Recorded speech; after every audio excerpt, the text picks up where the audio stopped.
آج سے ہزاروں سال قبل کی بات ہے کہ ملک بابل میں ایک بادشاہ کی حکومت تھی جس کا نام نمرود تھا۔ نمرود نہایت ہی سرکش اور ظالم شخص تھا۔ اس نے خدا ہونے کا جھوٹا دعویٰ کر رکھا تھا اور جو اسے خدا نہ مانتا اس پر بہت ظلم و ستم کرتا تھا۔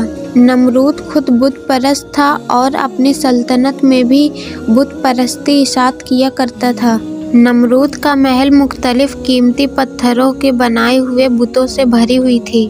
اللہ نے نمرود اور بابل کے لوگوں کی طرف حضرت ابراہیم علیہ السلام کو مبعوث فرمایا۔ آپ نے نمرود کو اللہ کی عبادت کی طرف بلایا، مگر نمرود کی جہالت، گمراہی اور بادشاہت کی غرور میں اس اللہ کے انکار پر کھڑا کر دیا۔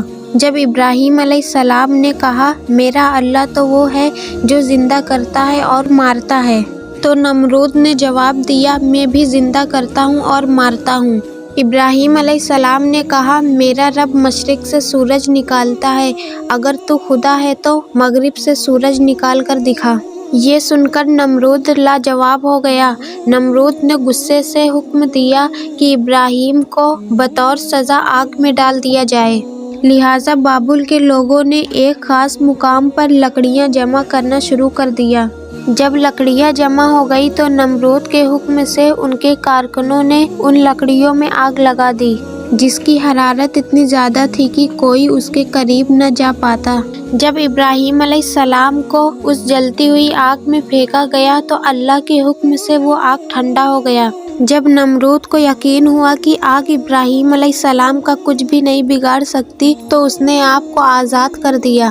مگر نمرود اور اہل بابل نے اس معجزے کے بعد بھی اللہ اور اس کے سچے پیغمبر پر ایمان نہ لایا۔ اس کے برخلیفہ نمرود نے بابل کو ایک عظیم مینار بنوانے کا حکم دیا جس کے ذریعے وہ ابراہیم کے خدا سے مقابلہ کر سکے۔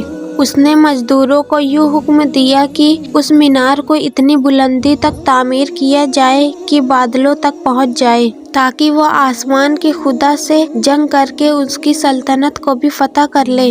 جب یہ مینار تعمیر ہوا اور بادلوں کو چھونے لگی تو نمرود اوپر چڑھ کر خدائی کا دعویٰ کرتا تھا اور آسمان کی طرف دیکھ کر خدا کو للکارتا اور لوگوں سے کہتا، آسمان کا خدا کچھ جواب نہیں دے رہا ہے کیونکہ وہ میرا مقابلہ نہیں کر سکتا۔ لہٰذا یہ دیکھ کر نمرود کو پوجنے والوں کی تعداد میں اور تیزی سے اضافہ ہو رہا تھا اور جوب در جوب لوگ ان کے آگے سجدہ ریز ہوا کرتے تھے۔ لیکن نمرود اس بات سے بے خبر تھا کہ بہت جلد وہ اللہ کے غضب کا شکار ہونے والا ہے اور ایک سخت عذاب اس پر جلد مسلط ہونے والی ہے۔ اللہ نے ایک آسمانی فرشتے کو نمرود کے دربار پر بھیجا۔ اس نے نمرود کو ایمان قبول کرنے اور لا شریک معبود پر ایمان لانے کی دعوت دی، لیکن غرور و تکبر سے چور نمرود نے انکار کر دیا۔ فرشتے نے نصیحت کرتے ہوئے کہا، خدا کی قدرت اور طاقت تم اور تمہاری فوج سے کئی زیادہ ہے۔ اگر وہ چاہے تو تجھے اپنی سب سے کمزور مخلوق کے ذریعے ہلاک کر سکتا ہے۔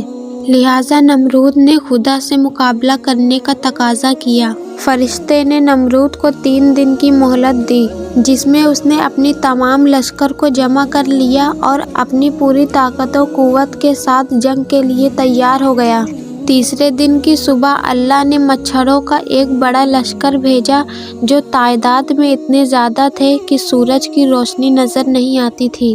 یہ مچھر پورے بابل شہر میں پھیل گئے اور نمرود کے لشکر پر حملہ کر دیا۔ مچھروں نے لشکر کے سپاہیوں کے خون چوس لیے اور گوشت چاٹ گئے۔ ان لوگوں کی صرف ہڈیاں باقی رہ گئی۔